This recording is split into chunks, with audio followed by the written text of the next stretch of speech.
Mary Grothe, CEO of Sales BQ. Welcome to this episode of the Quota Crusher podcast. I have the pleasure of introducing one of the biggest names in sales training and sales consulting and sales coaching. We have Ms. Deb Calvert on today. Deb, welcome to our show. Oh, Mary, thank you. I am so honored to finally be here with you. This is going to be great. You know, it is, and you and I are aligned on a very similar mission in what we do with the teams that we get to work with. We care a lot about behavior and buyer behavior specifically, and how sales teams are aligning their behavior with the way the buyers buy. And I love our essence of the behavioral quotient, which is in our name, BQ, Sales BQ. And you're the first that I've come across in the industry that embodies the same philosophies that we do when it comes to buyer behavior specifically and how the sellers are aligning with that. And I'd love to hear your history on how you came to this, how you came to be passionate about the behavioral aspect of sales on both the sellers and buyer side. And you've written a couple of pretty amazing books. So there's an awesome backstory here, and I'd love for you to share that with our listeners. Yeah, well, it happened by accident in a way, because for the longest time, 15 years in business for myself, after working at a Fortune 500 where I also had a dual role, for the longest time, I was operating in two parallel tracks. Some days I was doing things related to sellership. Some days I was doing things related to leadership. And it's as if those two things never quite crossed paths. And I was very compartmentalized. Until one day, the body of work that I use for leadership, which is very much behavior-based, it's an evidence-based framework for leadership called the Leadership Challenge, and it's all made up of behaviors.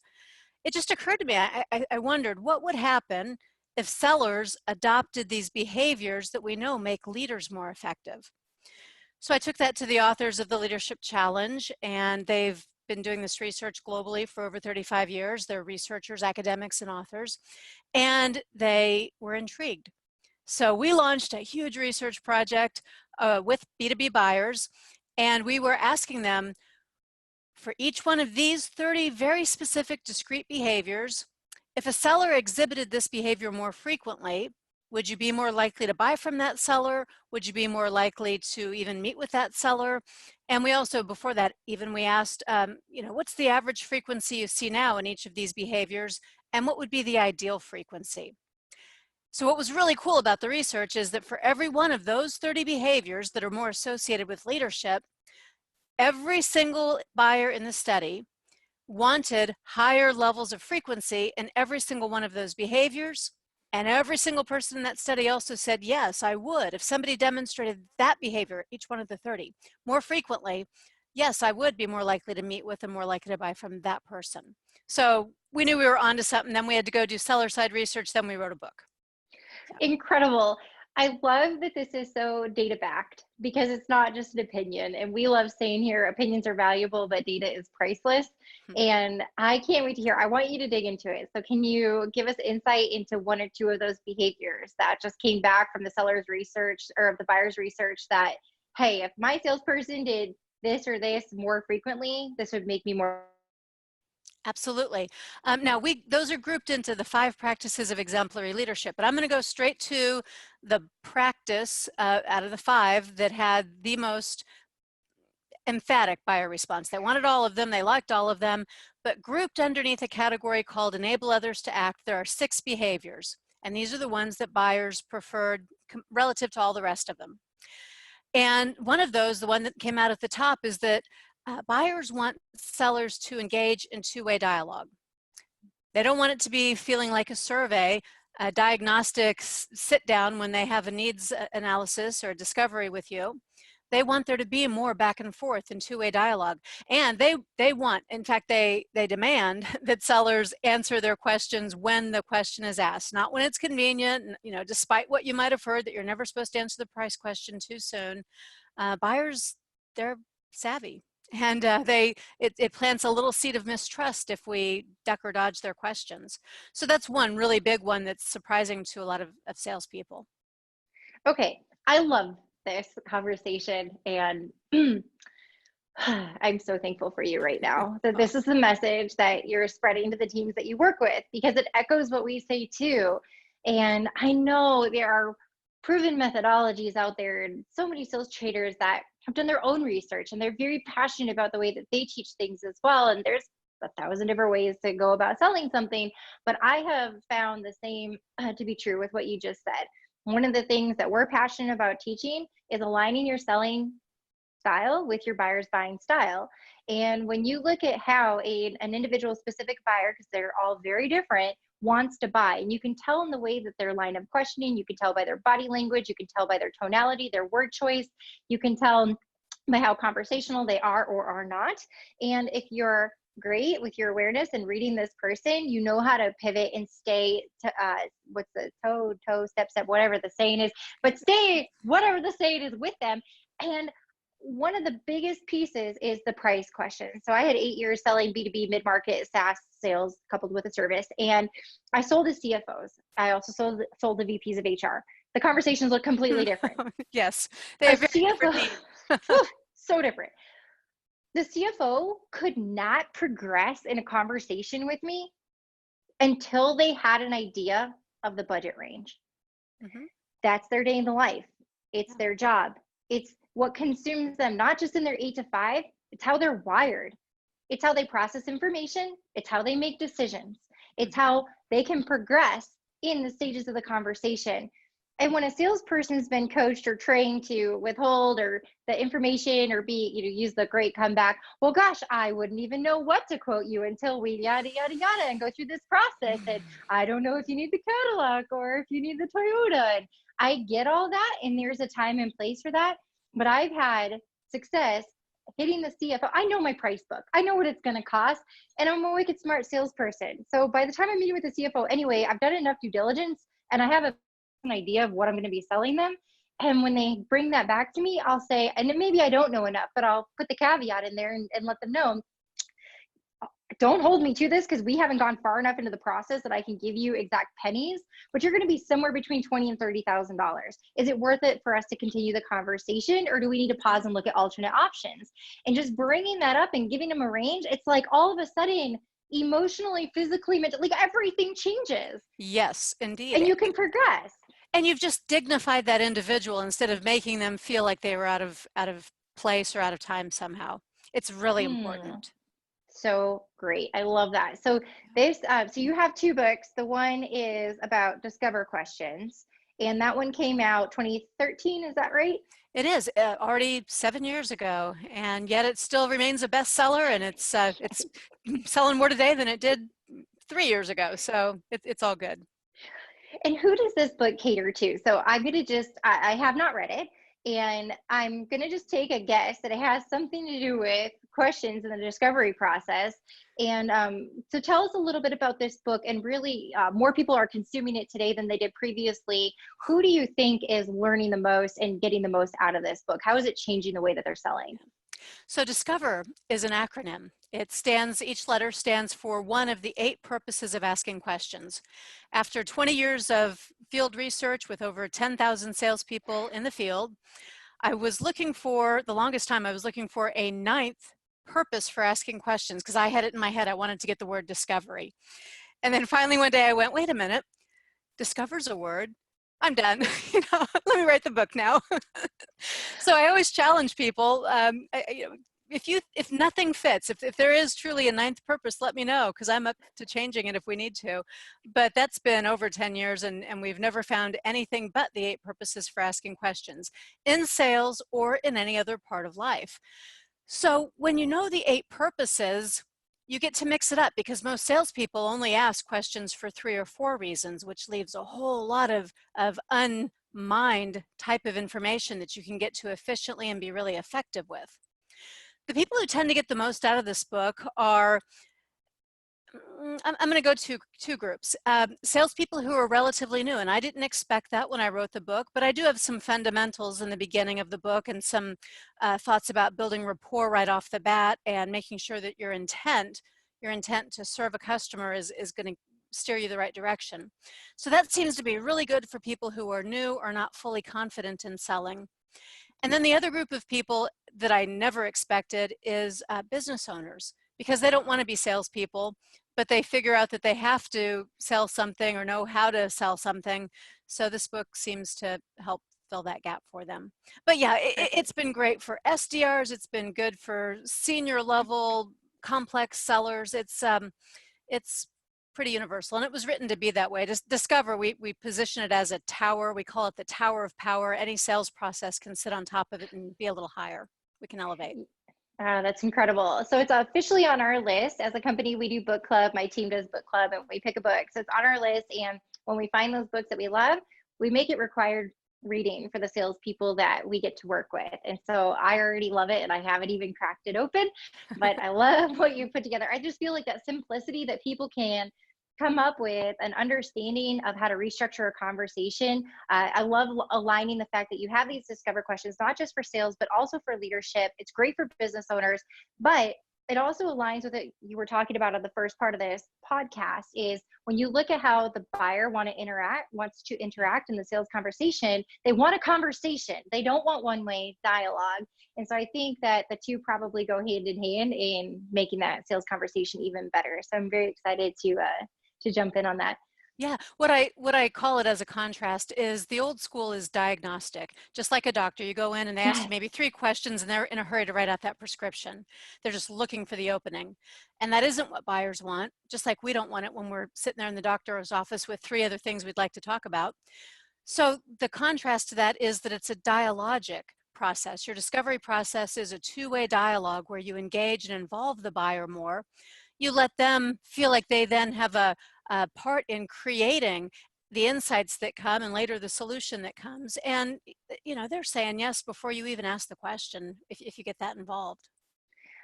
Yes, agreed. And my favorite part about sales and what I strive for every time is that they ask me how they get started, and I never Yeah. even have to ask the closing question. And I know that that's a product of exactly what you just explained. You use the word buy-in. If they're along for the ride, they're acknowledging and articulating the problem, able to put a quantifiable ROI to that. The words are coming out of their mouth, not the salesperson's mouth. And you're navigating the journey with them. They're part of figuring out what the solution is going to be. They're not being dictated to what they need. And of course, the buy-in, the ownership, they're along, they created it. It was co-created, the solution. So how do we get started? And I think that it is so refreshing to hear. Again, I'm already like crazy about you, and I'm so excited for doing this. We just think so similarly. You made a comment earlier. You used a word that I know you're very passionate about, and I'd love for you to tell our audience about your mission behind the word sellership. Now, you told me that you've been using this term for a very long time, and you use this term like it's been around forever. But the fact is, this is not a real word, but it's on its way to being a real word. You're behind this mission. So why don't you talk about sellership versus salesmanship? Yeah, I launched a crusade at the beginning of the year, and it's a crusade to replace the word salesmanship for 2 reasons. First of all, if you say the word salesmanship, which technically by the dictionary, that means the ability, the skills, or the practices of selling. But if you use the word salesmanship, people think about used car salesman. They think about this old, outdated, icky stereotype that nobody wants any part of. So it's a bad word. Mm-hmm. On top of that, it's a gender specific word, and that doesn't exist in most places. You no longer have a steward and a stewardess when you get on an airplane. You have a flight attendant. You don't have a waiter and a waitress. You have a server. You don't have an accounting man and an accounting woman, right? You just have an accountant. So we needed a word that was going to do some neutralizing of gender. So seller instead of salesman, saleswoman, and the profession of selling, the activities, the skills, the behaviors of selling, that's sellership. Yeah, it's pretty brilliant. And I think it just coincides so perfectly. Like you said, you launched this crusade as of the beginning of this year, 2020, but it perfectly aligns with so much that's happening within our society. In fact, I saw a couple of new law changes that are happening. And there's a lot about changing with gender and declaration and making sure there is equal pay, equal rights. And there's so much about equality. And there's a lot that's happening in our world today that's removing the stigmas or saying this should be a man's profession or a woman's profession. And there's so much crossover with that. Of course, for decades now, we've seen this being a topic of conversation, but I really feel like it's coming full swing. And what you've done for our profession specifically, I think is pretty cool. So I encourage everybody to go follow you on Twitter, because I follow you on Twitter. I love your tweets. I love retweeting your tweets. I've seen this sellership tweet a few times with the new definition of it. And I really encourage people to find you and go retweet the heck out of that, so that we can continue to spread this mission Thank for you. I you. think that's very Thank you. exciting. What is your Twitter handle? It is my company name, abbreviated. The company name is People First Productivity Solutions. The Twitter handle is People First, that's all spelled out, People First PS for Productivity Solutions. Okay, excellent. Good. So let's talk about the second book that you worked on. And this was Stop Selling and Start Leading. And tell me what happened where you transitioned to say, I'm ready to write the second book. What happened leading up to that? What are you passionate about with this book and what it's doing for the teams that you get to work with, both on the sales and leadership side? Yeah, well, I should say that it's really not the second book. It is the second one I released, but there's a whole bunch of Discover Questions books. The next book that I will release was written a long time ago, and now I've just updated it. And it's Discover Questions for Coaching, specifically for sales coaches. Whole different way of using questions. But I proceeded with Stop Selling and Start Leading because of the research that we did with buyers, because of how emphatically the seller side of that research underscored what we were talking about, and it didn't make sense to withhold that. It was timely and it was important. I'll tell you about the seller research because it's kind of interesting. So here we had done all this research with buyers. We gave them these 30 behaviors, which are more typically associated with leadership. They loved them. And then when we went to sellers, we didn't want to stack the deck. So we didn't use the word leadership. We didn't give them any behaviors. We just said, hey, tell us about the time when you were at your own personal best in selling. Tell us the story. And we collected over 500 stories from sellers of every stripe, all different kinds of industries and places. And then we mined through those stories to look for the behaviors. So when sellers thought they were at their personal best, were they in fact exhibiting these behaviors that buyers said were favorable? And sure enough, every single one of those stories had many of those behaviors embedded. So we just had to go ahead and write that book. You know, it's so incredible. I really, really love the work that you're doing. Uncovering this, there's a psychological component to how we perform. There's performance that we have where we're almost on autopilot, where we stop trying to think and try to do certain things, and we can act more naturally like a human being. And I have found in some of my best sales conversations are the ones that don't look, sound, smell, appear to be anything of a sales conversation, Yes. but we get to a really great outcome. And I feel like there's a lot of pressure for performance when you put the sales hat on and you're sitting down and you're going to do sales. And especially if you've recently gone through training or coaching, or you know a manager is recording the call or listening or going to debrief with you or out in the field, there's a certain idea of as a salesperson that we have to perform, but we have to check all the boxes and we have to do all the things and we've got to ask those questions we were told to ask. And it's a lot of pressure as a salesperson. And a lot of the reps that we have the luxury of coaching, I can feel the pressure on them. And so I try to remove that before we go into the sales meeting together. We do in the field sales coaching and training, and it's super fun. Mm-hmm. We pre-call plan together. We show up as their quote unquote like sales manager or colleague or whoever they want us to be in that meeting. And we sit with them, and we sometimes are even active in the conversation if it makes sense. So it's not like somebody with a notepad taking notes, but we have to get them in a comfort zone before we walk in, because I don't want them freaking out and panicking. They have us there, and I never want a salesperson to feel like they have to perform a certain way in the call. What's more important for me is to have a great conversation with your prospective buyer, is to ask, you've heard this, big open-ended questions. I'm dying to read your book now because I want to know what some of your favorite conversation starter questions are to get the lay of the land. My favorite discovery question to open it up after we get a verbal agenda and we make sure that we're all on the same page of what we're doing here, because I can't see a misalignment when your prospect thinks they're getting one thing out of a meeting and the salesperson thinks they're getting another. So nipping that in the bud and covering that in the front part. But then in that transition, the first question is very level setting. And I ask my salespeople, and I do it myself, to just ask that big open-ended question of, there's a million ways you can ask it. How do we get to this point? What has transpired to this point? Give me the lay of the land. Help me understand. What do I need to know in order for us to have a great conversation today? Catch me up to speed. And really, I just want to know what's not happening. There's a reason you took this meeting. We're here together today for a conversation. I have to know what's missing. And the quicker that we can get to the gap and those impact statements of their current state versus the desired future state, the salesperson knows the desired future state, how great the prospects, the buyer's life will be once they're on their product or service. But of course, the buyer doesn't know what that is. They only know their current state.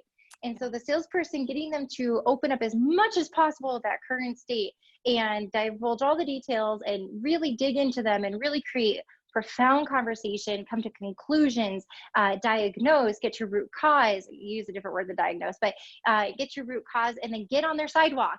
And then together, we walk hand in hand through that. It's just so powerful. And I just love getting reps, getting them back to taking the pressure off.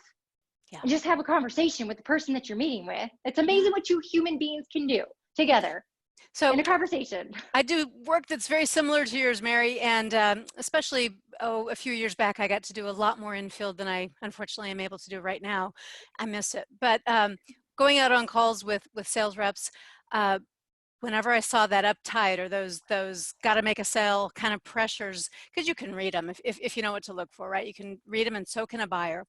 But I would say, look, I can tell right now you're thinking about commission, or the meeting you had with your boss, or tell me what's going on. So I let him tell me, oh, I'm under the gun, I got it, whatever. And I then have to reframe, right? So it's like, well, what if that's not what you went into this meeting thinking about? Let's turn it around. What do you think your buyer's thinking about? Can you help that person? What would it mean to you if you help that person? And, oh, by the way, if you help that person, would that help you make your goal? So how about we not put the cart before the horse and get back to this place right here, right now, the person you're about to talk to, let's make it all about them. And I think that diffuses a lot of tension too. When we're other oriented, we tend to just position ourselves very differently. It's all true.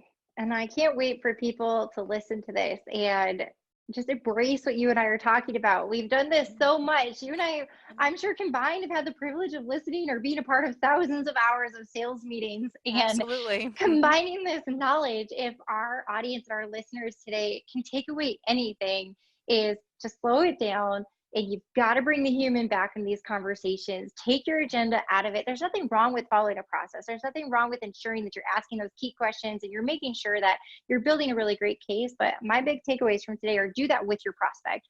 Co-create the solution, co-figure out the problem, co-create the solution, and they're going to be that one asking you, hey, how do we get started on this? Which I think is brilliant.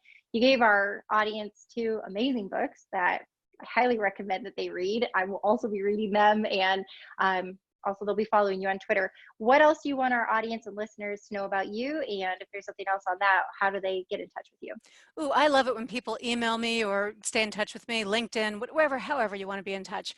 But the other thing I would ask people to do is to check what you're doing and what I'm doing and what 70 some odd other sales experts are doing over on the Sales Experts channel, because it is a wealth of knowledge, and no matter what you need, you're going to find something there to help you. Agreed. And I'm glad that you brought that up because it slipped my mind. The Sales Expert channel is something that I recently learned about, and I'm so honored that you asked me to be a part of this. I get to do my first webinar on January 24th. Of course, that'll be in the past once this podcast goes live, but I am so elated to be a part of this community. And I was pretty blown away by what you've created. You've pretty much found some of the best, brightest, most innovative sales coaches, consultants, and trainers. You've pulled them all together. You've had them name themselves as a specific expert, so an area of focus where they shine so strongly, just really getting to what they were put on this planet to do, and their superhuman talent. And then you've asked them to give their time and to do 2 educational webinars at a minimum per year, that your audience of all these salespeople, from individual contributor all the way through executive level business owners, anyone that's looking to digest the best of the best sales content. And it's free, right? It's all free. Oh my gosh. We do have some live regional events. We had the Denver Sales Symposium last year. That was our first event. And those have a ticket price because, of course, we have hard costs associated with those. But I tell you, those ticket prices are pretty affordable, and well worth it. So, look out for the Sales Experts channel online and hopefully come into a city near you in 2020. It's good Amazing. stuff. Oh gosh, thank you so much for joining us today. You are an incredible woman. Thank you for doing this. I'm so glad you and I finally had a Me chance too. to connect. All right. Well, thank you for listening for another episode of the Quota Crusher podcast. And make sure you subscribe to us at salesbq.com. Subscribe to the newsletter. We always have great content that we release monthly. We have blogs, we have tips, we have videos, we have you name it, anything to help you be a better salesperson and better sales leader. And for now, I'm signing off. Until next time.